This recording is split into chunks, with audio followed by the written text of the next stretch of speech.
Nizamabad Congress party ఆఫీస్లో NSI వ్యవస్థాపక దినోత్సవం రోజున సందర్భంగా ఎన్ఎస్ఐ కమిటీ ఆధ్వర్యంలో ఎన్ఎస్ఐ జెండా ఎగురవేయడం జరిగింది.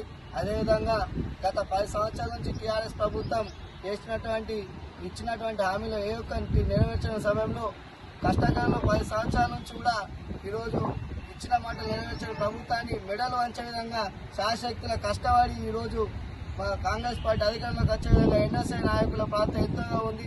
అదేవిధంగా ఈరోజు దేశవ్యాప్తంగా కూడా ఎన్ఎస్ఐ ఫార్మేషన్ డే సందర్భంగా ప్రతి జిల్లా రాష్ట్రాలలో కూడా ఎన్ఎస్ఐ ఫార్మేషన్ సందర్భంగా సెలబ్రేషన్ చేసుకుంటున్నాం. మరోసారి ఎన్ఎస్ఐ నాయకులందరికీ కూడా 54వ ఫార్మేషన్ డే శుభాకాంక్షలు తెలియజేస్తా ఉన్నాం.